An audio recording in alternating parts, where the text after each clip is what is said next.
বাংলাদেশের জাতীয় নির্বাচনের ইতিহাসে এমন নির্বাচন নতুন নয়, যেখানে ভোটের চেয়েও ফলাফল নিয়ে আলোচনা বেশি হয়। প্রচারের মাঠে যেমন উত্তাপ ছিল, ভোট শেষ হওয়ার পর সেই উত্তাপ রূপ নিচ্ছে অনিশ্চয়তায়। এই অনিশ্চয়তার কেন্দ্রে এখন একটি প্রশ্নই ঘুরছে: পরাজিত শক্তি কি এই ফলাফল মেনে নেবে? এবারের নির্বাচনে আলোচনায় এসেছিলেন অনেক পরিচিত মুখ। ধর্মভিত্তিক রাজনীতির মাঠে যারা বছরের পর বছর সরব ছিলেন, তাদের কয়েকজন এই নির্বাচনে হেভিওয়েট হিসেবেই বিবেচিত ছিলেন। কিন্তু ভোটের রায় তাদের পক্ষে যায়নি। বাস্তবতা কঠিন, ভোটের বাক্স কঠোর। বাংলাদেশ জামায়াতে ইসলামের সেক্রেটারি জেনারেল মিয়া গোলাম পরোয়ারের পরাজয় শুধু একটি আসনের পরাজয় নয়, এটি একটি রাজনৈতিক বার্তা। কক্সবাজারে হামিদুর রহমান আজাদ, সুনামগঞ্জে শিশির মনির, এই হারগুলো বিচ্ছিন্ন ঘটনা নয়, এগুলো একত্রে একটি প্রবণতার ইঙ্গিত দেয়। 11 দলীয় জোটের অংশ খেলাফত মজলিস নেতা মামুনুল হকের পরাজয়ও তেমনি প্রতীকী। ভোটের ব্যবধান কম বা বেশি হওয়া এখানে মুখ্য নয়, মুখ্য হল জনরায় তার বিপক্ষে গেছে। অন্যদিকে জয় পেয়েছে প্রধান ধারার দলগুলো। বাংলাদেশ জাতীয়তাবাদী দল, জামায়াত এবং এনসিপির সমর্থিত কয়েকজন প্রার্থী সংসদে পৌঁছেছেন। আবার হেরেছেন জাতীয় পার্টির জিএম কাদের কিংবা ইসলামী আন্দোলনের নায়েবে আমির মুফতি সৈয়দ মোহাম্মদ ফজলুল করিমের মতো প্রভাবশালী নেতারা। রাজনীতিতে জয় পরাজয় অস্বাভাবিক নয়, কিন্তু বাংলাদেশের সমস্যা শুরু হয় তখনই যখন পরাজয়কে রাজনৈতিক বাস্তবতা হিসেবে না দেখে ষড়যন্ত্র হিসেবে ব্যাখ্যা করা হয়। ভোটের পরপরই অভিযোগ উঠেছে ফলাফল স্থগিত, বিলম্ব এবং বদলের চেষ্টা নিয়ে। ঢাকা 8, 13, 17 এই আসনগুলো ঘিরে প্রশ্ন উঠেছে। ঢাকা 4 এবং 16 ফল ঘোষণার পর স্থগিতের ঘটনাও সন্দেহ বাড়িয়েছে। কিছু গণমাধ্যম আগেভাগেই একটি দলকে 200-র বেশি আসনে বিজয়ী ঘোষণা করেছে, এটিও বিতর্ক তৈরি করেছে। এই অভিযোগগুলো তদন্তযোগ্য, প্রশ্ন তোলার অধিকার সবার আছে, কিন্তু এখানে একটি লাল রেখা আছে। এই লাল রেখার নাম রাষ্ট্রীয় স্থিতিশীলতা।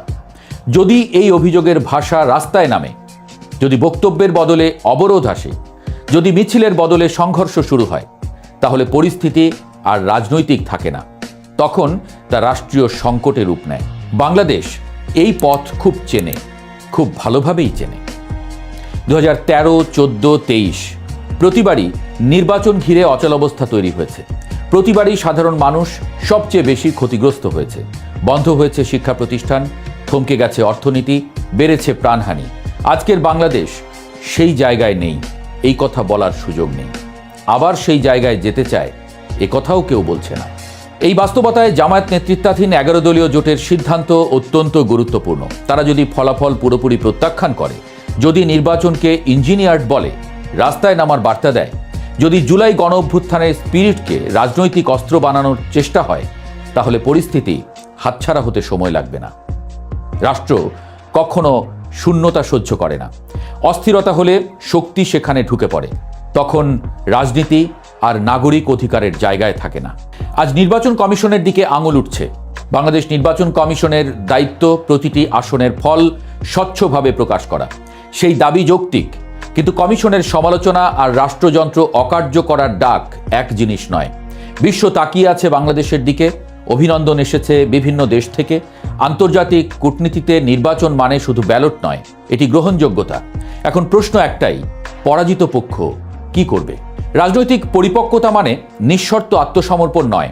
রাজনৈতিক পরিপক্কতা মানে সময় নেয়া, তথ্য যাচাই করা, আইনি পথ অনুসরণ করা। আদালত আছে, কমিশন আছে, গণমাধ্যম আছে। রাজপথ সবকিছুর সমাধান নয়। যদি এই ফলাফল মানা না হয়, যদি বার্তা যায় আমরা মানি না, তাহলে যারা জিতেছে তারাও নিরাপদ থাকবে না। প্রশাসন চাপে পড়বে, আইন শৃঙ্খলা রক্ষা বাহিনী বিভ্রান্ত হবে, বিনিয়োগ থামবে, মানুষ আতঙ্কিত হবে। এই অরাজকতার দায় তখন কার? ইতিহাস খুব নির্মম। সে আবেগ বোঝে না, ফলাফল দেখে। জামায়াত এবং তাদের মিত্রদের সামনে আজ দুটি পথ খোলা। একটি পথ আগের, সন্দেহ, প্রত্যাখ্যান, উত্তেজনা, সংঘর্ষ। এই পথে শেষ পর্যন্ত কেউ জেতে না। অন্য পথ কঠিন কিন্তু দায়িত্বশীল। ফলাফল নিয়ে আপত্তি থাকলে তা আইনি প্রক্রিয়ায় তোলা, রাজনৈতিকভাবে সংগঠিত থাকা, সংসদের ভেতরে বাইরে গণতান্ত্রিক লড়াই চালানো। এই পথই দেশকে বাঁচায়, রাজনীতিকেও টিকিয়ে রাখে। বাংলাদেশ এখন পর্যন্ত স্থিতিশীল আছে, কিন্তু ভুল সিদ্ধান্ত নিলে ভালো দেশও দ্রুত অস্থিতিশীল হয়ে যায়। আজকের প্রশ্ন তাই, জয় পরাজয়ের নয়, প্রশ্ন রাষ্ট্রের ভবিষ্যৎ নিয়ে, এবং সেই ভবিষ্যৎ নির্ভর করছে পরাজয়কে কিভাবে গ্রহণ করে তার উপরে। আসসালামু আলাইকুম দর্শক, চিন্তা করুন গত 18 মাস ধরে তুমুল ভারত বিরোধিতার নামে যে ক্ষেত্র বিশেষে নারকীয় তাণ্ডব চলেছে এই বাংলাদেশে, সেই ভারতের প্রধানমন্ত্রী যদি বাংলাদেশে যে নতুন সরকার গঠন হতে যাচ্ছে সেই সরকারের শপথ অনুষ্ঠানে উপস্থিত থাকেন, তাহলে বিষয়টি কেমন হতে পারে? নিঃসন্দেহে এটি ইতিবাচক দিক, কিন্তু যারা বিরোধিতা করছিলেন,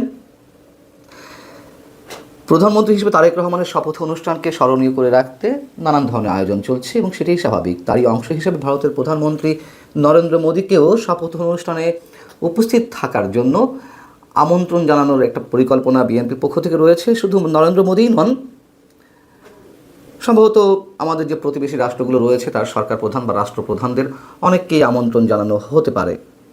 তবে নরেন্দ্র মোদীর বিষয়টি নিশ্চিত করেছেন তারেক রহমানের উপদেষ্টা মিস্টার হুমায়ুন কবির। ভারতীয় সংবাদ মাধ্যম WION-কে দেওয়া একটা সাক্ষাৎকারে তিনি এই বিষয়টি জানিয়েছেন। প্রশ্ন হচ্ছে যে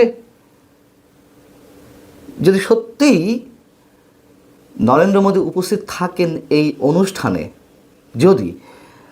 তাহলে যারা তুমুল বিরোধিতা করে আসছিল এই 18 মাস, ভারত বিরোধী রাজনীতিকে পুঁজি করে বাংলাদেশকে উল্টে পাল্টে দিচ্ছিল, সাথে ভারতকে উল্টে পাল্টে দিচ্ছিল, কী করবে তারা? আসছে সে বিষয়ে। আমরা জানি যে বিএনপির ভূমিধস বিজয়ের পরপরই শুক্রবার ভোরে ঘুম থেকে উঠেই টুইট করলেন নিজের অ্যাকাউন্ট থেকে নরেন্দ্র মোদী, বিএনপিকে শুভেচ্ছা জানালেন, শুভকামনা জানালেন এবং বাংলাদেশ ভারতের যেই সম্পর্ক সেটি আগামী দিনে অন্যরকম একটা মাত্রায় নিয়ে যাওয়ার আশাবাদ ব্যক্ত করলেন। এমনকি তিনি ইনক্লুসিভ বাংলাদেশ দেখতে চেয়েছেন, অর্থাৎ সেটি অবশ্যই আওয়ামী লীগকে মিন করে বোঝাতে চেয়েছেন যে সব দলের সমন্বয়ে একটি গণতান্ত্রিক বাংলাদেশ অগ্রযাত্রা তিনি দেখতে চান, এমনটাই মিন করেছেন। পরবর্তীতে আমরা দেখলাম যে তিনি তারেক রহমানকে ফোনও দিলেন সরাসরি এবং তিনি তার বার্তায় ভারত এবং বাংলাদেশের বহুমাত্রিক সম্পর্ক আরও শক্তিশালী করতে নতুন সরকারের সঙ্গে ভারত সরকারের কাজ করার আগ্রহের কথা তিনি জানালেন। এবং এটি যে বিএনপির যে ভূমিধস বিজয়, এরপরেই যে ভারতের এমন প্রতিক্রিয়া তা কিন্তু নয়। আমরা তো জানি যে এর আগে থেকেই বিএনপির প্রতি ভারতের একটি প্রচ্ছন্ন সমর্থন তারা ব্যক্ত করেছে সরাসরি। তারেক রহমানের দেশে ফিরে আসার বিষয়ে ভারতের একটি সহযোগিতা ছিল বলে অনেকে মনে করেন। এমনকি এই যে নির্বাচনটি হয়ে গেল, সেই নির্বাচনেও ভারতের একটি প্রভাব কাজ করেছে বলে অনেকেই মন্তব্য করছেন। কিন্তু প্রশ্ন হচ্ছে, মোদি কি সত্যিই আসবেন তারেক রহমানের শপথ অনুষ্ঠানে প্রধানমন্ত্রী হিসেবে? যদি আসেনও বা ঘণ্টা দুয়েকের ঝটিকা সফরে, তাতে নিশ্চয়ই অবাক হওয়ার কিছু থাকবে না। তার কারণ নরেন্দ্র মোদী অনেক কিছুতেই চমক দেখাতে অভ্যস্ত। কিন্তু যে বিষয়টি বলছিলাম যে জামাত, এনসিপি, হেফাজতে ইসলাম, তাদের প্রতিক্রিয়াটা কেমন হবে? আমাদের তো নিশ্চয়ই ভুলে যাওয়ার কথা নয়, যখন 2021 সালে আওয়ামী লীগ ক্ষমতায় ছিল, তখন আমাদের স্বাধীনতার সুবর্ণ জয়ন্তী অনুষ্ঠানে আরও অনেক দেশের বা রাষ্ট্রের সরকার প্রধান কিংবা রাষ্ট্রপ্রধানদের সাথে নরেন্দ্র মোদীও বাংলাদেশে এসেছিলেন। তখন তার আশা ঠেকাতে অথবা তার বাংলাদেশ সফরের প্রতিবাদে হেফাজতে ইসলামের যেই বিক্ষোভ কর্মসূচি এবং সেটিকে ঘিরে যে নারকীয় তাণ্ডব, নিশ্চয়ই আমাদের মনে আছে। কয়েকজন মানুষ নিহত হলেন। তারা এখন কি করবে? আমার মনে হয় না তারা কিছু করবে, করার কথা নয়।